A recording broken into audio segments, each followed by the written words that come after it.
السلام علیکم ناظرین، وائس آف لائبریری سے میں ہوں آپ کا ہوسٹ بختیار ظفر۔ آج ہمارے ساتھ جو مہمان شخصیت ہیں ان کا مختصر الفاظ میں اتنا ہی میرے پاس تعارف ہے، وہ لفظوں سے ماورا ہیں کہ وہ department of libraries Peshawar university کے سابقہ لیکچرار ہیں اور اپنی خدمات وہاں پر سر انجام دیتے رہے۔ اس کے بعد آرمی میڈیکل کالج میں ان کی کافی خدمات ہیں ایز اے لائبریرین کے طور پہ، اور عرصہ 24 سال سے وہ پاکستان کی سب سے نمایاں یونیورسٹی نسٹ کے چیف لائبریرین کے طور پہ اپنے فرائض بخوبی سر انجام دے رہے ہیں۔ تو میں ان کا وائس آف لائبریریز کے تمام ناظرین کی طرف سے، دیکھنے والوں کی طرف سے، جہاں بھر کی طرف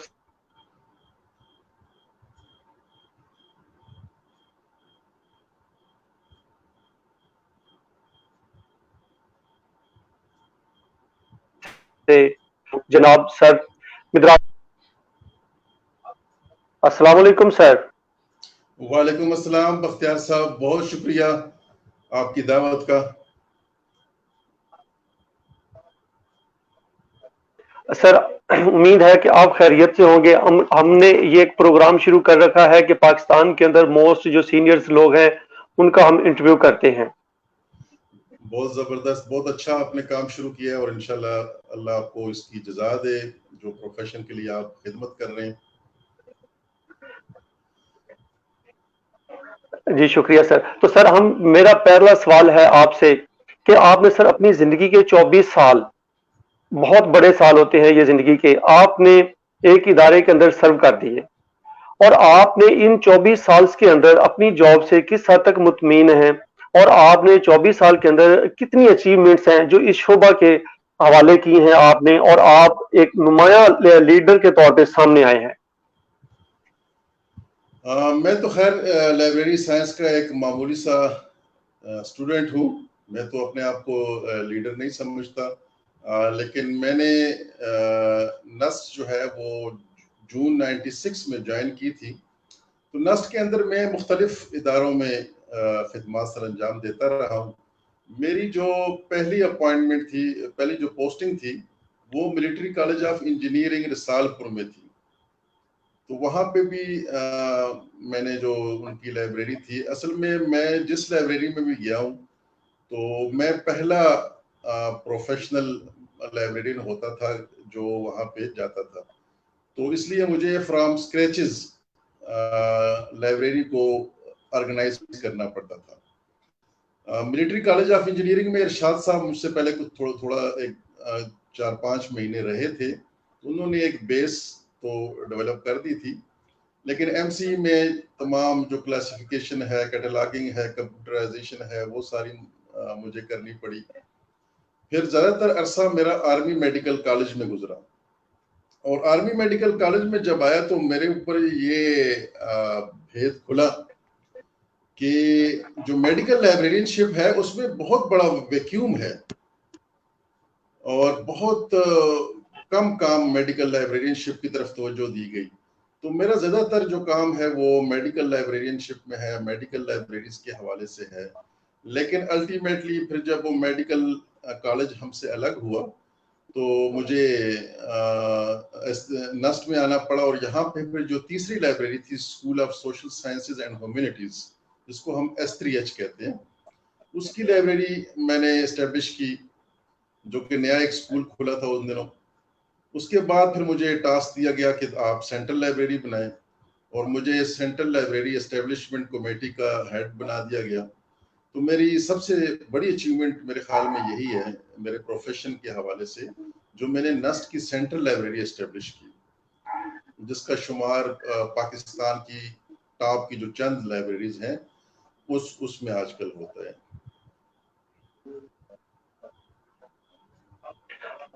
جی مدراس صاحب، آپ کی بڑی اچیومنٹس ہیں، آپ میڈیکل کالج میں گئے، SRC اور سینٹرل لائبریری جو پاکستان کی سب سے بڑی یونیورسٹی اور اس کی سب سے بڑی لائبریری کو آپ نے آرگنائز کیا، بلکہ آپ ان کے اس کو بنانے والوں میں شامل ہیں، آپ نے اس کو بنایا۔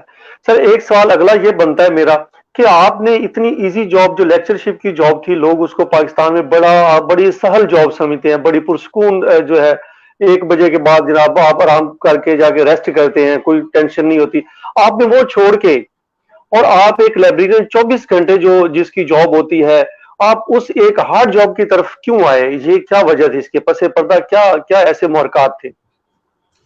اس میں اصل میں ذرا لائٹ موڈ میں آپ کو بتانا چاہوں گا کہ میری زندگی میں 3 نہایت اہم فیصلے جو میں نے کیے، جو بڑے کروشل فیصلے تھے، جس کو لوگوں نے اور دنیا نے سراہا نہیں اور مجھے بہت سمجھایا کہ یہ اس طرح نہیں کرنا، تم بعد میں پچھتاؤ گے، اور یہ تم غلط کر رہے ہو، یا یہ تم بیوقوفی کر رہے ہو، اور میرا مذاق اڑاتے رہے، آج تک میرا مذاق اڑاتے ہیں۔ ان میں 3 بڑے کروشل فیصلے ہیں میری زندگی کے۔ ان میں سب سے پہلا فیصلہ یہ تھا کہ میں نے میتھمیٹکس چھوڑ کے لائبریری سائنس میں آ گیا، جس کا اگر بعد میں آپ نے کوشچن کیا تو میں آپ کو بتا سکوں گا کہ وہ کیوں آیا۔ اور دوسرا، میری شادی کا فیصلہ۔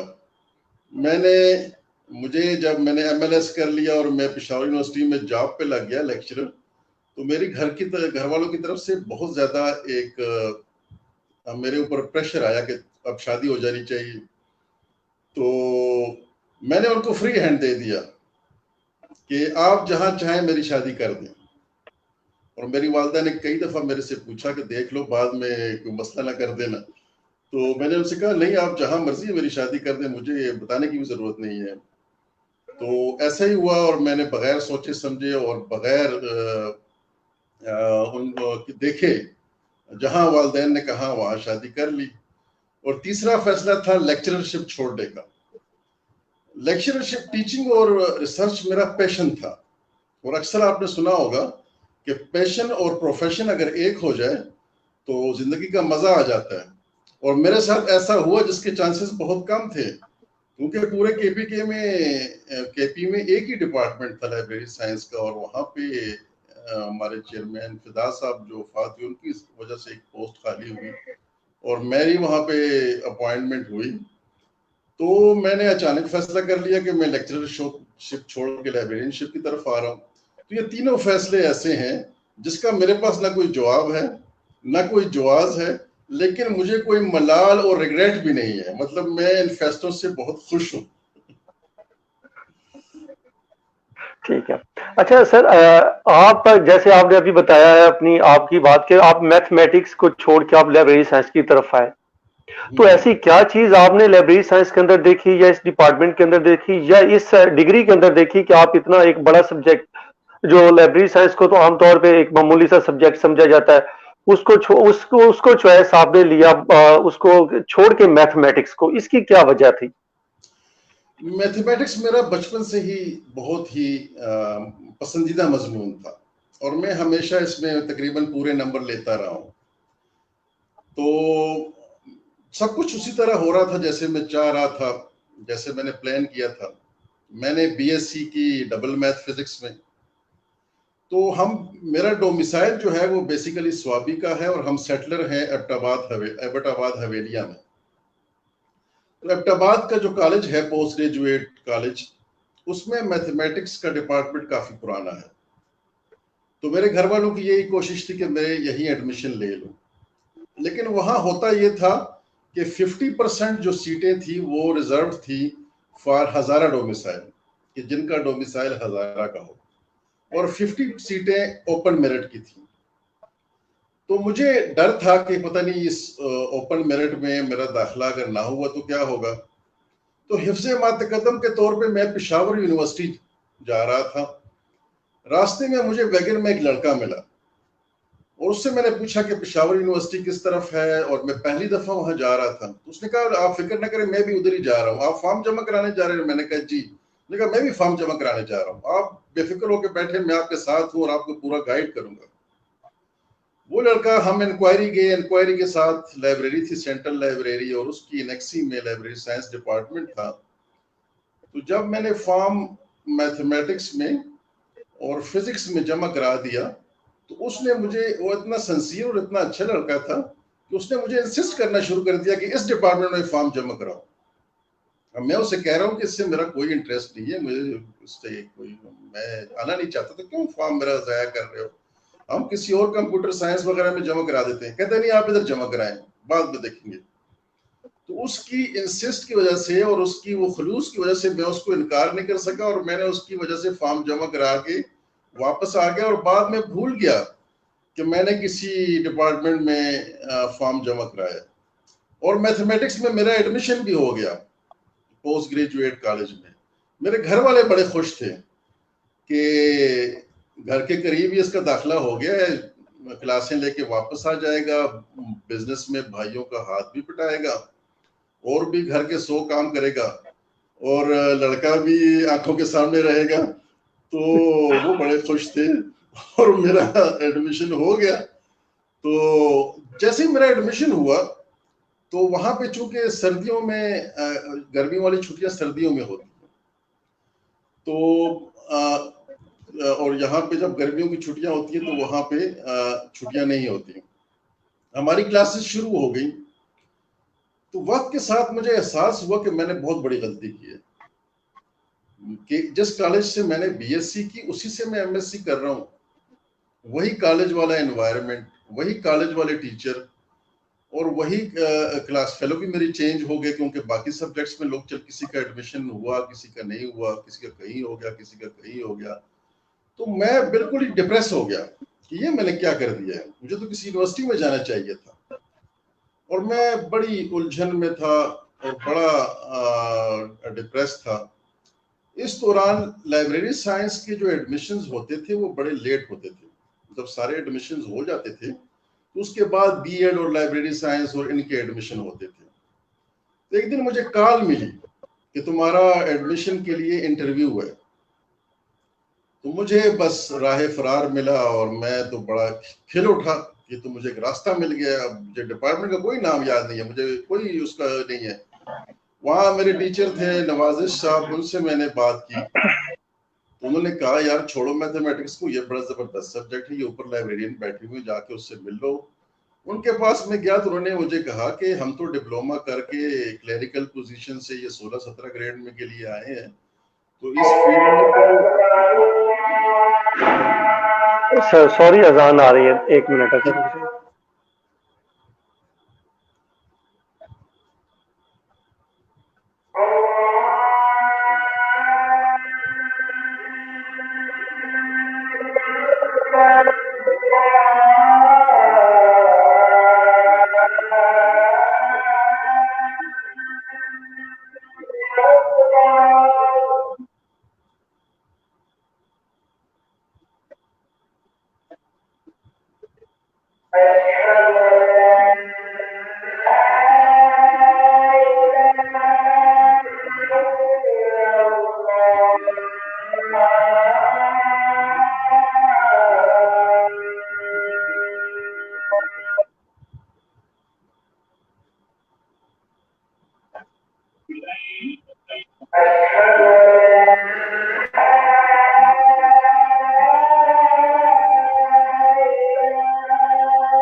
جی سر. جی تو میں بتا رہا تھا کہ جو ہمارے کالج کے لائبریرین تھے ان سے میں ملا تو انہوں نے کہا کہ میں نے تو ڈپلوما کیا ہے. انہوں نے مجھے نصیحت کی کہ تم نے ایم ایل ایس کرنا ہے, ڈپلوما کے بعد تمہیں جاب مل جائے گی تو تم نے ایجوکیشن نہیں چھوڑنی اور اس فیلڈ میں کچھ کرنا ہے, اس فیلڈ میں بہت کچھ کرنے کو ہے. پھر ہمارے حیدر زمان حیدر صاحب ہوا کرتے تھے لائبریرین حویلیاں کالج میں. جب میں پڑھ رہا تھا تو وہاں پہ وہ لائبریرین تھے. وہ ہندکوں کے بہت بڑے شاعر تھے اور وہ شاید پہلے اتنے مشہور شاعر تھے اور وہ ہر فنکشن میں ہندکوں کی شاعری سنایا کرتے تھے. اور انہوں نے پہلی ہندکوں کی شاعری کتاب لکھی پھول تکنڈے. تو ان کے ساتھ چونکہ میرا لٹریچر کے ساتھ کافی وابستگی تھی اور میں ریگولر لائبریری وزٹرز تھا تو ان کے ساتھ میری تھوڑی سی دوستی تھی کتابوں کی وجہ سے اور ان کی لٹریچر کی وجہ سے. تو وہ اس وقت جو پوسٹ گریجویٹ کالج نمبر 2 ہے اس میں پوسٹڈ تھے. تو میں ان کے پاس اسپیشل گیا اور جا کے ان سے پوچھا کہ میرا ایڈمیشن ہو گیا تو کیا کروں. انہوں نے مجھے کافی انکریج کیا کہ تم اس فیلڈ میں آؤ, اس فیلڈ میں بہت کچھ کرنے کو ہے, اس میں کچھ نہیں ہوا. اس فیلڈ میں جو لوگ آتے ہیں وہ صرف جو کلرک ہوتے ہیں جن کو پروموشن نہیں ہوتی وہ کہتے ہیں کالج میں سیٹ خالی ہے, وہ ڈپلوما کرتے ہیں 16 میں آ جاتے ہیں پھر آ کے ادھر سو جاتے ہیں. تو اس فیلڈ میں ضرورت ہے بہت زیادہ ایسے لوگوں کی جو کچھ کریں. بس میں نے تو پہلے ہی, مجھے تو بھاگنے کا راستہ چاہیے تھا اور جب یہ دو لوگوں نے مجھے انکریج کیا تو میں گھر میں آگے جب میں نے بتایا تو گھر والے بڑے غضبناک ہوئے, یہ تو لڑکا ہاتھ سے نکلا جا رہا ہے. تو اللہ جنت نصیب کرے میرے ماموں کو اختر سعید خان کو, وہ میں نے بی ایس سی کے بعد کچھ عرصہ ایک ہمارا جناب پبلک سکول ہے حویلیاں میں, اس میں ٹیچنگ کی تھی ایز اے سائنس ٹیچر. جب تک میرا رزلٹ نہیں آیا تھا ان کو ضرورت تھی. تو وہاں پہ آفتاب صاحب تھے اس سکول کے اونر, تو وہ میں ان کی بڑی رسپیکٹ کرتا تھا. تو وہ مجھے ان کے پاس لے گئے اور ان سے کہنے لگے اس کو سمجھاؤ کہ اس کا ادھر میتھمیٹکس میں ایڈمیشن ہو گیا, پتہ نہیں یہ کن چکروں میں ہے اور یہ پشاور یونیورسٹی جا رہا ہے. وہ آفتاب صاحب مجھے بڑا اچھا سمجھتے تھے تو انہوں نے میرے, اگر وہ کہہ دیتے نا کہ آپ نہ جائیں تو ہو سکتا ہے مجھے رکنا پڑ جاتا, لیکن ان کے منہ سے ایسی بات لگی کہ میرے گھر والے بھی پھر خاموش ہو گئے. آفتاب صاحب نے میرے ماموں سے کہا کہ میں بندے کو پہچاننے میں غلطی نہیں کرتا اور میں آپ کو یہ بتا دوں کہ یہ وہ مچھلی ہے, اس کو جس سمندر میں جس دریا میں ڈال دو اس نے اپنا ہی کام کرنا ہے, اس کو کوئی خراب نہیں کر سکتا.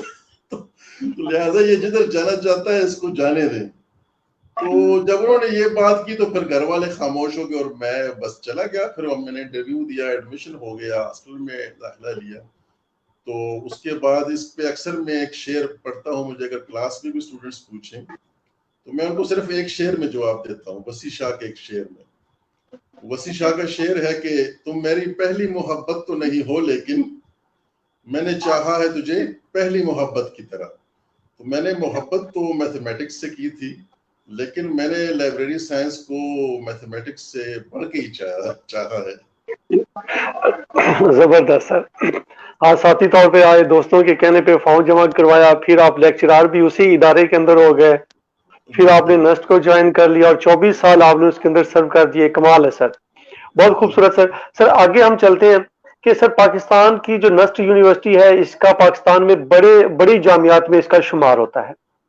ایک تو ہمیں اس کے بارے میں کچھ بتائیں کہ یہ کیا ہے, اور دوسرا سر اس کتب خانے کے اندر ایسا کیا ہے جو دیگر دوسرے کتب خانوں میں نہیں ہے, جو ہم نسٹ کے اندر کتب خانہ دوسروں سے کیسے اس کو ڈفرنس کریں یا منفرد سمجھے ہم سر. نسٹ جو ہے, نسٹ جب بنی تھی تو اس کی آئیڈیا, اس کا پیچھے ایک جو آبجیکٹو تھا وہ یہ تھا کہ یہاں ہم فارن فیکلٹی لائیں گے اور فارن ڈیولپ کنٹریز کی لیول کی ایجوکیشن نسٹ میں پرووائڈ کریں گے. تو اس بنیاد پہ یہ بنی تھی اور شروع میں ملٹری کالجز جو تھے وہ اس کے ساتھ صرف ایفیلیٹڈ تھے. Military college of engineering, military college of signal, E M E college, بعد میں A M college army medical college آ گیا, اور C A E college of aeronautical engineering, اور نیول کالج. بعد میں مشرف دور میں اس کو پورا سیکٹر مل گیا H12. تو اس H12 کو انہوں نے بڑی تیزی سے ڈیولپ کیا. تو ہمارے نسٹ جو ہے وہ پاکستان کی نمبر 1 یونیورسٹی ہے. اکثر یہ نمبر 1 پوزیشن پہ رہتی ہے یا کم از کم ٹاپ 3 میں تو ضرور رہتی ہے. تو دنیا کی جو 300-400 یونیورسٹیز ہیں اس میں بھی نسٹ کا نام اکثر تمام رینکنگز میں اکثر آتا ہے. تو نسٹ کے اندر 19 لائبریریز ہیں، 19 لائبریریز ہیں.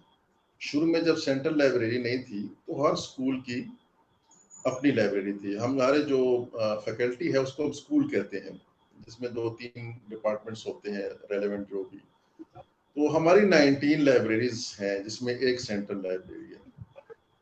تو سینٹرل لائبریری باقی ہماری جو جتنی بھی لائبریریز ہیں ان کا شمار پاکستان کی اچھی لائبریریز میں ہوتا ہے، کیونکہ کافی سپورٹ کرتی ہے نسٹ. ہمیں یونیورسٹی کافی سپورٹ کرتی ہے اور کافی سینئر لائبریرین کام کر رہے ہیں اس میں.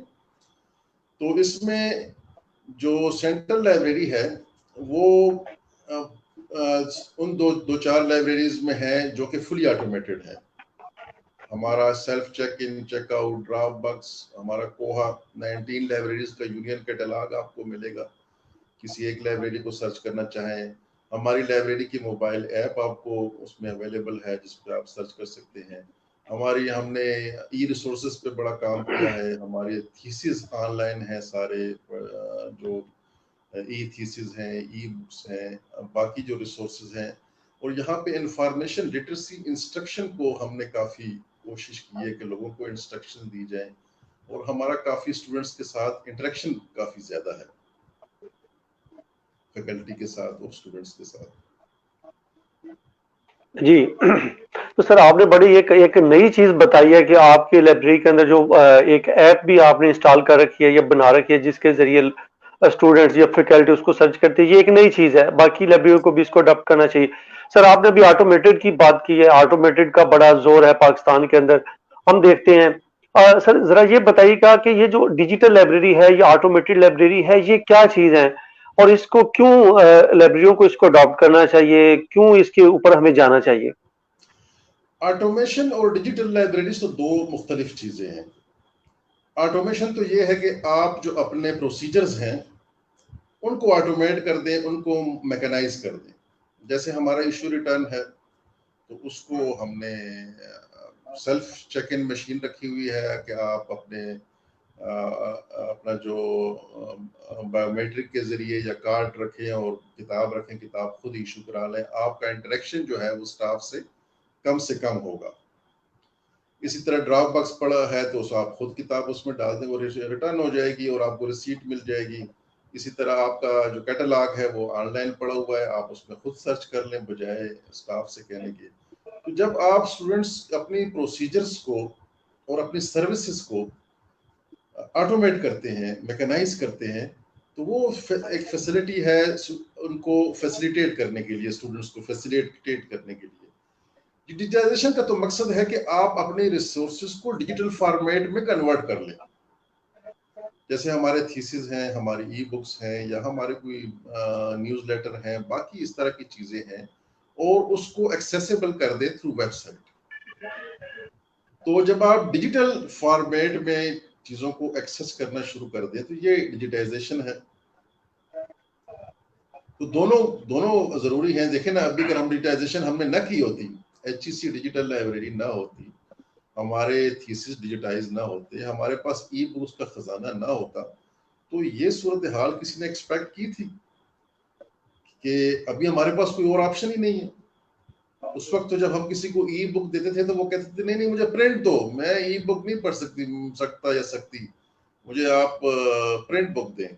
لیکن ابھی تو آپشن ہی کوئی نہیں ہے. ابھی تو آپ نے یا کوئی چیز بھیجنی ہے اسٹوڈنٹس کو تو سکین کر کے بھیجنی ہے، یا آپ نے ڈیجیٹل فارمیٹ میں بھیجنی ہے. یہاں تک کہ لیکچر بھی ڈیجیٹائز آپ کو چاہیے. تو آج کی صورتحال میں تو یہ بہت ہی، ابھی جنہوں نے نہیں کیا وہ بڑے ان کے لیے بڑی پرابلم ہے. جی اچھا سر، اسی میں سے ایک اور سوال بھی، اب جب ڈیجیٹائزیشن کی طرف جاتے ہیں تو اس پہ کیا کاپی رائٹ کا ایشو ہمیں اس کا سامنا نہیں کرنا پڑتا؟ نہیں، کاپی رائٹ ایشوز کو تو آپ نے ایڈریس کرنا ہے نا. آپ نے کوئی ایسی چیز فری ایکسیسیبل نہیں کرنی جس کی آپ کے پاس رائٹس نہیں ہیں. لیکن اکیڈیمک یوز کے لیے، پرسنل یوز کے لیے آپ کر سکتے ہیں.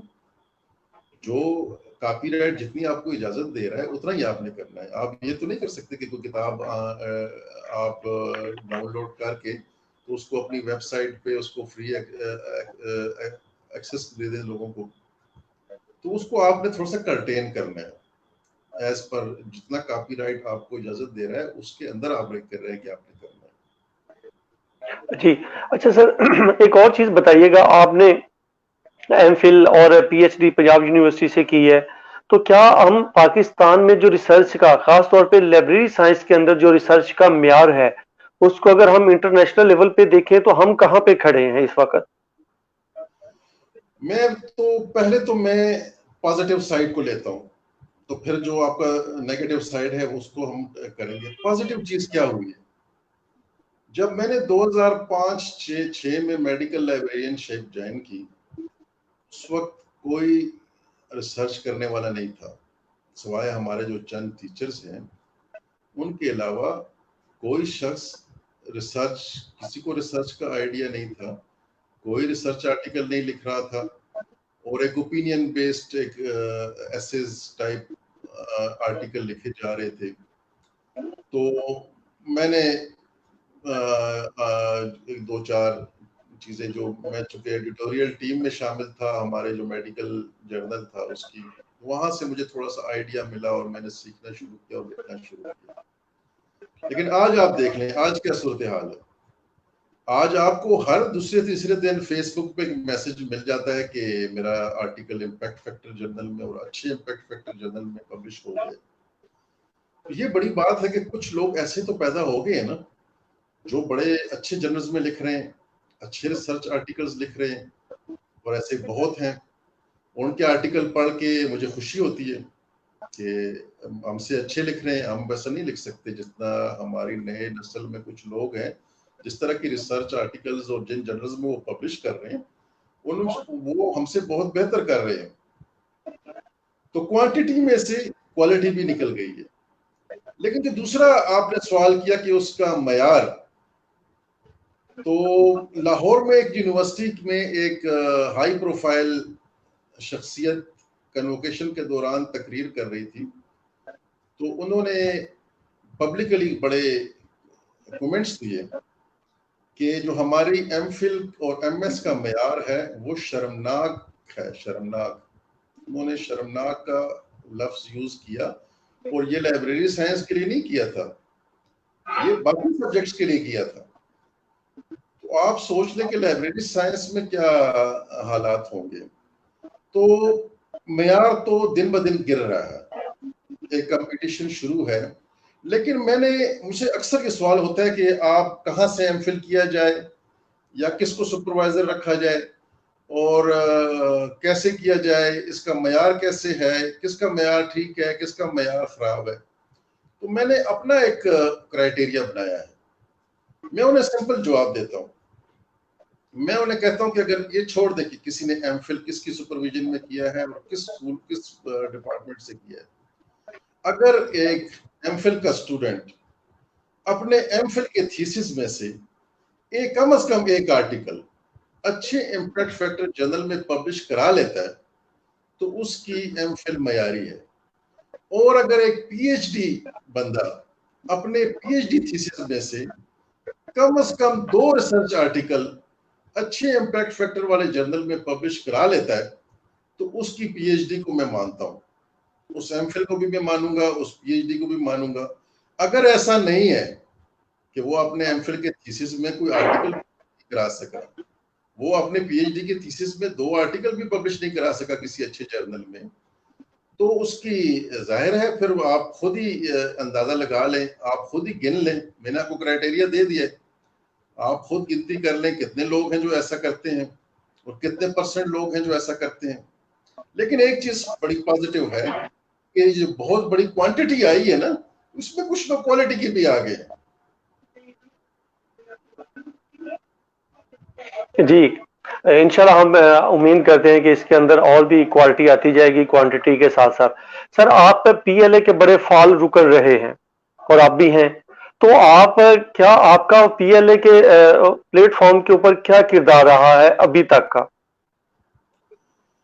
یہ لے جب میں پروفیشن میں آیا، جب میں لیکچرر تھا، تو اس وقت الیکشن ہوئے تھے پشاور یونیورسٹی میں، اور اس کے بعد 10-12 سال تک P L A in active ہو گئی، الیکشن نہیں ہوئے اور اس کی ایکٹیویٹیز تقریباً ختم ہو گئی۔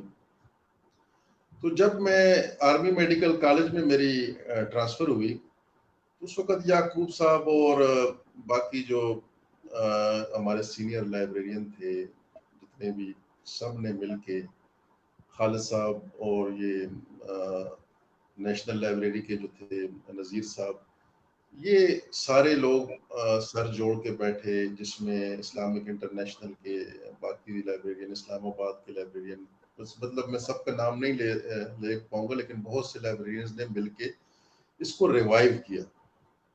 الیکشن ہوئے، ایکٹیویٹیز شروع ہوئی، لیکن وقت کے ساتھ یہ پھر ان ایکٹیو ہو گئی۔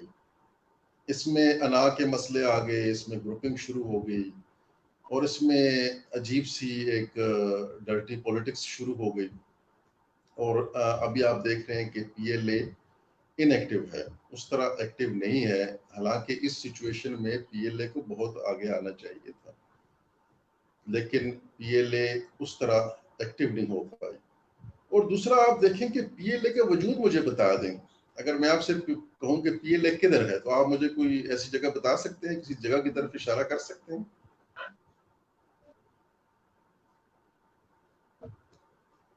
جی نو سر، واقعی یہ بڑی ایک تلخ حقیقت ہے، اور سب سے پاکستان میں اسٹوڈنٹس ہیں یا پروفیشنل ہیں، وہ سب سے زیادہ جو خائف ہیں، نالاں ہیں، وہ پی ایل اے کی جو ایکٹیویٹیز ہیں اس سے ہیں۔ اور لوگوں کا یہی خیال ہے پی ایل اے کے ہاں بارے میں کہ یہ سالانہ اینول ڈنر کروا لیتے ہیں جناب، فیس فنڈ اکٹھا کر لیتے ہیں، اس کے علاوہ تو یہ ہمیں کہیں نظر نہیں آتی۔ تو یہ ایک بڑی تلخ حقیقت ہے کہ پی جی ایل جی اے سر۔ کا تو دیکھیں نا، کوئی آفس ہی نہیں ہے۔ آپ کو پی ایل اے کے پاس پی ایل اے جانا ہو تو آپ کہاں جائیں گے؟ ہوں آپ کو پی ایل اے کا کوئی ڈاکومنٹ چاہیے تو آپ کہاں سے لیں گے؟ ہم نے اس وقت کوشش کی تھی کہ پی ایل اے کا آفس اسٹیبلش کر لیں کہیں پہ، نیشنل لائبریری زیادہ اپروپریٹ جگہ تھی، لیکن وہ کوششیں ہم نے کی، لیکن اتنی اس میں ایشوز ہیں، اور یہی وجہ ہے کہ کچھ لائک مائنڈڈ لوگوں نے اپنی ایسوسیشنز بنا کے کام کرنا شروع کر دیا، اور وہ بڑے ایفیکٹولی کام کر رہے ہیں۔ لیکن پی ایل اے اس طرح، چونکہ ایک بڑا فورم ہے تو اس کو آرگنائز کرنے کے لیے بڑی لیڈرشپ چاہیے۔ چھوٹی ایسوسیشنز میں تو چند گنے چنے لوگ ہیں، ان کو کرنا آسان ہے، لیکن پی ایل اے کے لیول پہ آپ کو بہت بڑا لیڈر چاہیے، بہت بڑی لیڈرشپ چاہیے۔ تو وہ لیڈرشپ ہمیں چاہیے، اور پھر ہمیں راستہ دینا چاہیے ایسے لوگوں کو جو ڈیڈیکیٹڈ ہوں، جو والنٹیئر ہوں، جن کے پاس وقت ہو، ان لوگوں کو ہمیں موقع دینا چاہیے، اور اس کا کوئی آفس اسٹیبلش کرنا چاہیے۔ اس کو ری آرگنائز کرنے کی بڑی سخت ضرورت ہے۔ جب الیکشن ہوتے ہیں تو ہر بندہ کہتا ہے کہ پریزیڈنٹ تو میں ہوں، اور جب ان کو کرٹیسائز کریں آپ پی ایل اے کو، وہ کہتے ہیں آپ بھی پی ایل اے ہیں، آپ بھی پی ایل اے ہیں، ہم سب پی ایل اے ہیں۔ ہم سب کیسے پی ایل اے ہیں؟ جو آفس بیررز ہیں، جو آفس ہولڈرز ہیں، پی ایل اے تو وہ ہے نا، ان کو ووٹ اسی لیے دیا گیا ہے کہ آپ ہمارے لیے کام کریں۔ تو ان سے جب بات کریں تو وہ کہتے ہیں آپ سب پی ایل اے ہیں۔ تو اس طرف سے بھی ایشو ہے کچھ، ہمارے جو لائبریرینز کی طرف سے بھی بہت ایشوز ہیں۔ ایک ہمارے لائبریرینز ممبرشپ نہیں لیتے۔ یہ ساری ممبرشپ جو ہوتی ہیں، یہ جو بندہ الیکشن میں کھڑا ہوتا ہے وہ خود ہی ممبرشپ کر رہا ہوتا ہے، کوئی ممبرشپ اپنے اس طرح والنٹیئرلی نہ کر رہا ہوتا ہے۔ اور پھر جب آپ ووٹ ڈالتے ہیں، کوئی شخص اپنی مرضی سے ووٹ نہیں ڈالتا۔ میں 2 دفعہ الیکشن میں کھڑا ہوا ہوں، میں نے کہا جی جو مجھے ووٹ دے گا وہ دے گا، میں نے کسی سے ووٹ اکٹھے نہیں کرنے۔ انہوں نے کہا یہ آپ کیا کہہ رہے ہیں، آپ کو ایک ووٹ بھی نہیں ملے گا۔ اور ایسے ہی ہوا، جو ووٹ میرے لوگوں نے اکٹھے کیے، وہ میرے پاس وہی ووٹ تھے، اور جو دوسری طرف سے اکٹھے ہوئے، جس طرح بھی انہوں نے اکٹھے کیے، ان کے پاس وہی ووٹ تھے، یا جو انہوں نے تھوڑے بہت بڑھائے چڑھائے وہ الگ سے۔ تو کوئی بندہ اپنی مرضی سے ووٹ تک نہیں ڈال سکتا. مجھے ایسا لائبریرین دکھا دے جس نے اپنی مرضی سے ووٹ ڈالا ہو کبھی پی ایل اے میں, خود ٹک کر کے یہ تو سر ووٹ کر دیا. یہ تو پاکستان میں ایسی جمہوریت ہے سر, سیاست بھی ایسے ہی ہے, اور ہمارے ہاں لوگ بہت سمجھدار ہیں نا جی. کہ آپ کسی سے پوچھیں کہ آپ نے جی مجھے, ظاہر آپ کمپین کرنے جاتے ہیں تو ہر بندے کے پاس جاتے ہیں, تو کچھ جو ہمارے سنسیئر دوست ہیں وہ ہمیں صاف کہہ دیتے کہ ہم نے تو اپنا ووٹ پکڑانا ہے اپنے ہیڈ کو, ورنہ تو وہ پھر ہمیں چھوڑے گا نہیں. اور کچھ ایسے ہیں جو گھر میں ہوتے ہیں اور ووٹ والے دن کہتے ہیں ووٹ آیا ہوا ہے کسی کو بھیج دو, اگر آپ نے نہ بھیجا تو دوسرے کا بندہ آ گیا تو میں نے اس کو پکڑا دینا ہے ووٹ. تو آپ اسے کہیں کہ یار اس کو ٹک کر کے جس کو بھی دینا ہے کہ ڈاک خانہ آپ کے پاس ہے اس میں ڈال دو. کہتے نہیں میرے پاس اتنا وقت نہیں ہے کہ میں ڈاک خانے میں پڑا ہوا لینا ہے, جس نے آ کے لے لے. صحیح سر. یہ ایشوز ہیں ہر طرف سے. اچھا سر, نیکسٹ بڑھتے ہیں آگے کہ پاکستان میں اگر دیکھیں تو ہم ابھی تک لائبریرین کے لیے کوئی ٹریننگ انسٹیٹیوٹ مرکزی سطح پر یا صوبائی سطح پر نہیں ہے. یہ بات آپ نے بھی بتا دی کہ ایک جو بڑی تنظیم ہماری ہے پی ایل اے, اس کے لیے کوئی دفتر نہیں ہے ابھی تک ہم لے سکے یا بنا سکے. تو ٹریننگ انسٹیٹیوٹ کا نہ ہونا لائبریرین کے لیے کتنا نقصان دہ ابھی تک ثابت ہو رہا ہے؟ ٹریننگ انسٹیٹیوٹس جو ہمارے کچھ پرسنالٹیز ایسی رہی ہیں ہمارے پچھلے 2 ادوار میں جو کہ ٹریننگ انسٹیٹیوٹس میں لائبریرین تھے, تو انہوں نے اس ٹریننگ انسٹیٹیوٹس کو یوز کیا. اس میں جب میں اسٹوڈنٹ تھا یا جو لیکچرر تھا پشاور یونیورسٹی میں, تو جوناتھن صاحب ہوتے تھے پشاور کی جو رورل ڈیولپمنٹ اکیڈمی ہے, وہ بہت کانفرنسز اور یہ کام کرتے تھے کیونکہ وہ رورل اکیڈمی کی جو اکیڈمی تھی وہ سی ایس ایس پی افسروں کے لیے تھی. یہاں پہ خٹک صاحب کرتے تھے, پھر عارف صاحب وہاں آئے تو وہ کرنے لگے. ابھی خٹک صاحب بھی ریٹائر ہو گئے. شباب صاحب ہوتے تھے ایجوکیشن پلاننگ اینڈ مینجمنٹ کی جو پشاور موڑ میں یہاں پہ ایک اکیڈمی ہے. تو لیکن کوئی جس طرح آپ نے بتایا کہ کوئی ڈیڈیکیٹڈ ادارہ نہیں ہے. یہ جتنے بھی کام ہوتے ہیں نا اس طرح کے, یہ آپ یو ایس اے کی میں اکثر مثال دیتا ہوں کہ وہاں پہ جو بھی کام ہوگا اس میں 2 ادارے ہوں گے, چاہے وہ سٹینڈرڈز بن رہے ہیں چاہے وہ پالیسیز بن رہی ہیں, جو بھی چیز ہو رہی ہے, A L A L O C, national library اور national association. National library اکیلے کوئی چیز نہیں کر سکتی کیونکہ وہ ایک سرکاری ادارہ ہے, اس کے پاس مینڈیٹ نہیں ہے لوگوں کا. پی ایل اے ایک جمہوری ادارہ ہے, اس کے پاس لوگوں کا مینڈیٹ ہے. تو یہ دونوں مل کے سب کچھ کرتے ہیں. پی ایل اے کو ضرورت ہے نیشنل لائبریری بلڈنگ کی, نیشنل لائبریری کو ضرورت ہے سپورٹ کی پی ایل اے کی. تو یہ ایک نیشنل لیول پہ اس طرح کا یہ چیزیں کرنے کا ایک جو چیز ہو سکتی ہے, یہ 2 ادارے بڑے ادارے ہیں جو یہ چیز کر سکتے ہیں. دوسرا ہمارے لیے کوئی ٹریننگ مینڈیٹری پہلے تو ڈیزائن کرے نا کہ یہ ٹریننگ مینڈیٹریز ہے. ہم نے نسٹ میں کیا کیا ہے, نسٹ میں کوئی شخص پروموٹ نہیں ہو سکتا جب تک وہ خاص کورسز نہ کر لے. میں نے کورسز, ہماری ریکٹر نے ہمیں ٹاسک دیا تھا کہ آپ کورسز ڈیزائن کریں جس طرح آرمی اور سی ایس پی افسروں کے کورسز ہوتے ہیں, تب وہ جا کے ان کی پروموشن ہوتی ہے. کہ 16 سے 17 میں جانا ہے تو یہ 4-5 ٹریننگز ہیں آپ نے کرنی ہے اپنے سروس کے دوران. 17 سے 18 میں جانا ہے تو یہ کچھ اس میں جنرل ٹریننگز ہیں, کچھ پروفیشنل ٹریننگز ہیں. اگر آپ نے 19 میں جانا ہے تو یہ کورسز کرنے ہیں, 20 میں جانا ہے تو یہ کورسز کرنے ہیں. تو وہ پہلے ہم نے کمپلسری کی ہیں مینڈیٹری, کہ یہ نہیں ہوں گے تو آپ کی پروموشن نہیں ہوگی.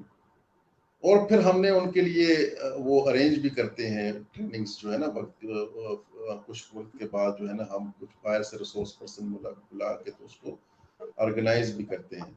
تو یہ پہلے تو ہم نے مینڈیٹری ٹریننگز جو ہے نا وہ ایک شیڈول بنانا ہے, ایک ٹریننگ آئیڈینٹیفائی کرنی ہے, اور پھر جا کے وہ آئیڈینٹیفائی کون کرے گا, وہ بھی ہم نہیں کرنا ہے نا. حکومت تو بیٹھ کے ہمارے لیے ٹریننگز آئیڈینٹیفائی نہیں کرے گی, ہم نے آئیڈینٹیفائی کرنی ہے, ہم نے حکومت کو ایک پروپوزل دینی ہے, پھر ہم نے بتانا ہے کہ یہ کہاں پہ ہوں گی. تو یہ ہمارے بیس سے ہمیں جو ہے نا بنیاد سے یہ کام کرنا پڑے گا. اچھا, تو سر یہ کام جو ہے بنیادی کام ہے, مثلاً کہ پی ایل اے کو فعال کرنا ہے, پی ایل اے کی ممبرشپ کو ہم نے بڑھانا ہے, ٹریننگ انسٹیٹیوٹ کا قیام ہم نے عمل میں لے کے آنا, تو یہ کون لے کے آئے گا سر؟ ہم میں سے ہی کوئی اٹھے گا, ہم میں سے ہی کسی نے کرنا ہے. لیڈنگ رول کوئی لے لے لیکن کام کریں تو صحیح. بالکل ہاں، وہ ہم ہی میں سے کوئی لیڈرز ڈیولپ ہوں گے، لیڈرشپ ملے گی، اور ایسے لیڈرز ہمیں چاہیے جو ڈیڈیکیٹڈ ہوں، جن کے اپنے پرسنل انٹرسٹ نہ ہو، جن کی انا کا مسئلہ نہ ہو. عبدالستار ایدھی جو ہے وہ اتنا بڑا ادارہ اسٹیبلش کر گیا ہے، تو ہمیں اس طرح کے لوگ، ڈیڈیکیٹڈ لوگ چاہیے ہوں گے. ایسے لوگ جب آ جائیں گے وہ خود سب کچھ کر لیں گے. لیکن ایک جو مسئلہ ہے نا، جو کچھ لوگ اگر ایسے ہیں بھی تو ان کو روکا جاتا ہے. تو تھوڑا سا اگر ہم آپس میں اس پروفیشن پہ رحم کریں، اور خود میں نہیں کہتا کہ میں کیوں دعویٰ کروں کہ میں کچھ کروں، لیکن جو کرنا چاہتا ہے اس کو تو کرنے دو. سر انفارچونیٹلی یہی کہنا پڑے گا کہ پی ایل اے تو بالکل ڈیڈ ہو چکی ہے، اس کا اب کوئی کردار نظر نہیں آ رہا پاکستانی سطح پر کہیں پہ بھی. ہمیں معذرت کے ساتھ جو سینئر پہلے کام کر گئے ہیں لیکن اب پتہ نہیں کیا ہے کہ وہ بالکل اس کا وجود ختم ہوتا ہمیں نظر آ رہا ہے. سر آگے بڑھتے ہیں کہ لائبریری کی پروموشن پر بڑے سوالات ہوتے ہیں. لائبریرین فیڈرل کی مثال لے لیں یا پنجاب کی یا کسی بھی صوبے کی بات کر لیں، تو وہاں پہ جس سکیل میں آتا ہے وہ ساری زندگی اسی سکیل میں ہی اس کی بیت جاتی ہے. تو پروموشن کے ایشوز جو ہیں اس کو ہم میں یا آپ اب کس نظر سے دیکھتے ہیں؟ یہ ایشو ابھی پہلے تو بہت زیادہ تھا کہ آپ 16 میں آتے تھے، زیادہ سے زیادہ 17 میں ریٹائر ہو جاتے تھے. لیکن کافی حد تک یہ مسائل ابھی کافی اداروں میں حل ہو چکے ہیں، ایک سروس سٹرکچر بن چکا ہے. کچھ ادارے ابھی بھی ایسے ہیں جہاں پہ ایشوز ہیں. ان ادارے کے لوگوں کو کوشش کرنی پڑے گی اپنی سروس سٹرکچر کے لیے، اپنے اتھارٹیز کو بار بار ان کے پاس جانا پڑے گا، اور اگر نہیں ہوتا تو عدالت تک جانا پڑے تو ان کو جانا چاہیے. لیکن یہ ہمارے پروفیشن کا ایک آسپیکٹ ہے. پروموشن، سروس سٹرکچر یہ ایک چیز ہے، اور یہ چیز اکیلے نہیں ہوگی. ہمیں اپنے سروس سٹینڈرڈز بھی بنانے ہیں، کیونکہ اسکول کا لائبریرین ہے تو وہ ایسا کیا کام کرے گا، کالج کا لائبریرین ہے تو کیا وہ سویا رہے گا اور وہ آگے چلتا رہے گا. تو ہم نے اپنی سروسز کو بھی ایک سٹینڈرڈز بنانے ہیں. ہم نے اپنی کیپیسٹی کو امپروو کرنا ہے، ہم نے انوویشن لانی ہے. اگر ہم کہیں گے سروس سٹرکچر بنا دو لیکن ہم کریں گے کچھ نہیں، تو اس کا نقصان ہوگا. کیونکہ اگر میں کام کچھ نہیں کر رہا اور میں 18 یا 19 گریڈ میں ہوں، تو لوگ کہیں گے کہ یار اس کو 19 گریڈ یا 18 گریڈ دینے کی کیا ضرورت تھی، یہ بندہ یہ کام تو 15 گریڈ والا بھی کر لیتا، 12 گریڈ والا بھی کر لیتا.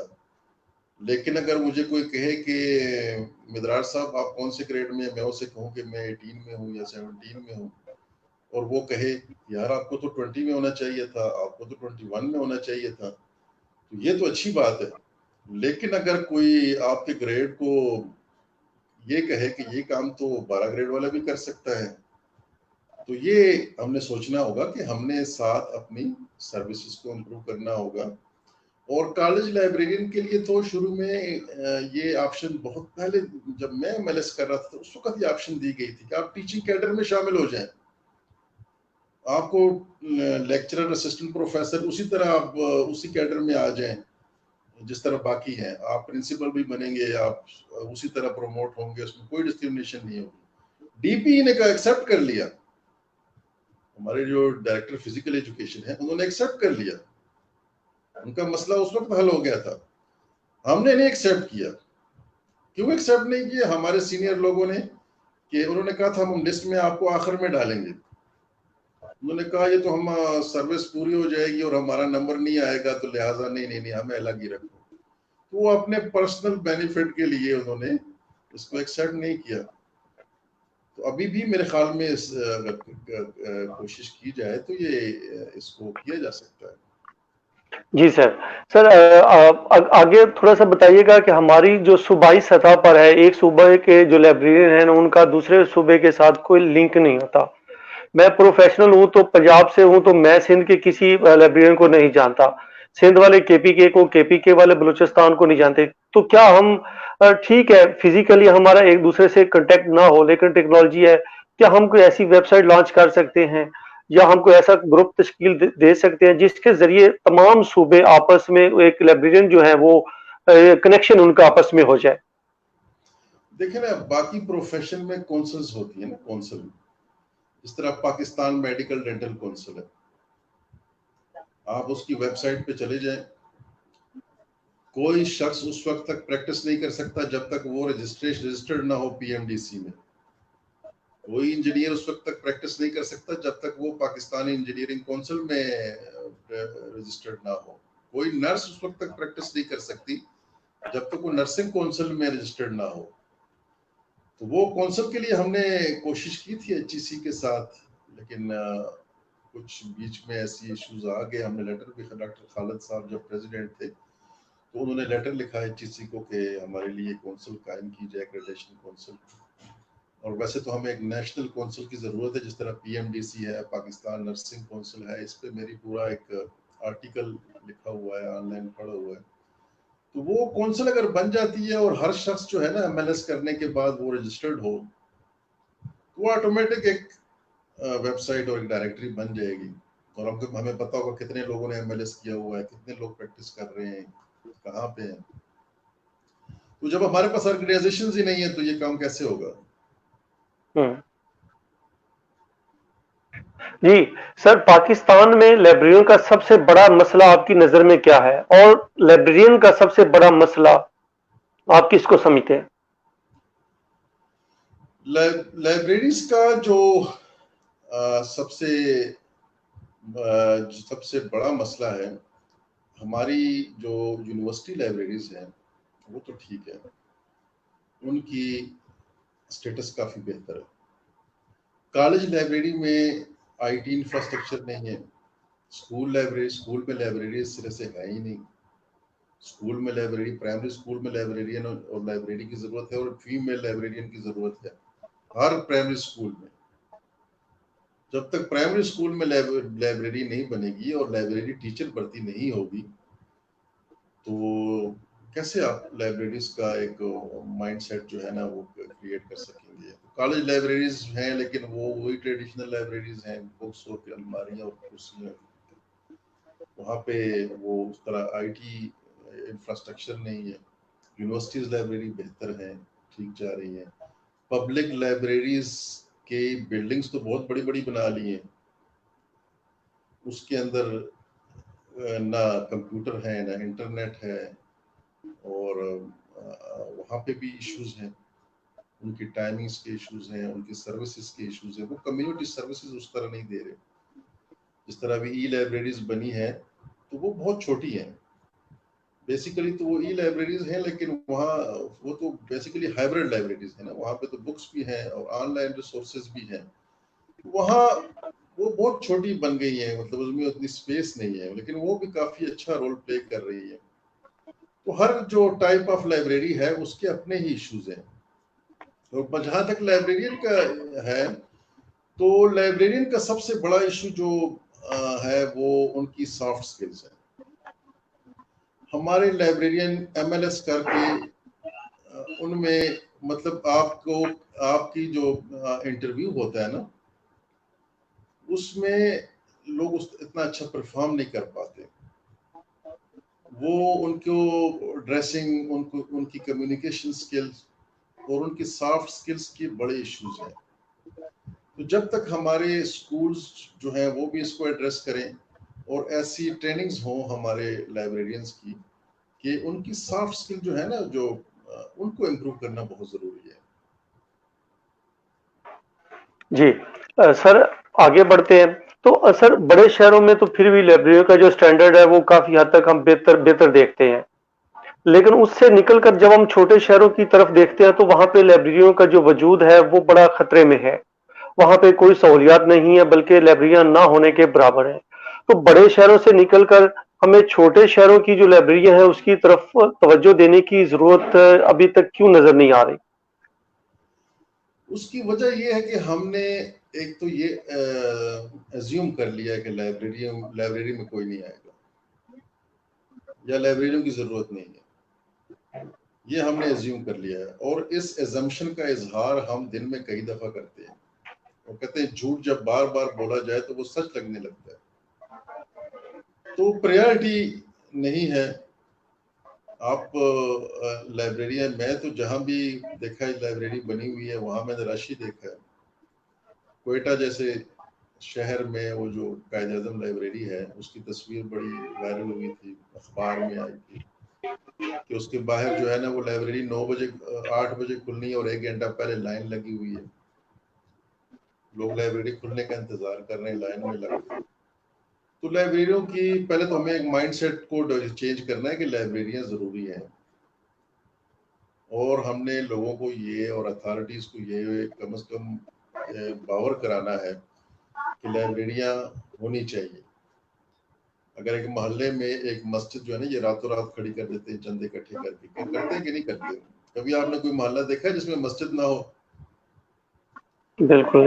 وہ پھل بوٹیاں اس پہ جب لگاتے ہیں لاکھوں روپیہ، وہ مینارے اور آسمان تک بڑے بڑے مینار بناتے ہیں نا، کیونکہ اس میں ول ہوتی ہے. تو لائبریریاں بھی بنائی جا سکتی ہیں، لیکن اگر آپ کی ول ہو، لوگوں کی ول ہو. جی سر، آخری سوال آپ سے کہ لائبریری سائنس کے اسٹوڈنٹس کے لیے اور وائس آف لائبریری جس کے اوپر آپ بیٹھے آج اپنا انٹرویو دے رہے ہیں سر، اس کے لیے پیغام کیا دینا چاہیں گے؟ لائبریری سائنس کے لوگوں لائبریری سائنس لائبریرین کی بات کر رہے ہیں سر اسٹوڈنٹس کی، لائبریری سائنس کے اسٹوڈنٹس کا یہ ہمارا جو فوکس ہے نا، میں نے اسٹوڈنٹس میں دیکھا ہے وہ ہے کہ آپ بس ڈگری مجھے کسی طرح مل جائے. مجھے ایم ایل ایس کی ڈگری چاہیے، جہاں سے بھی مل جائے، جیسے بھی مل جائے. مجھے ایم فل کی ڈگری چاہیے، جیسے بھی مل جائے.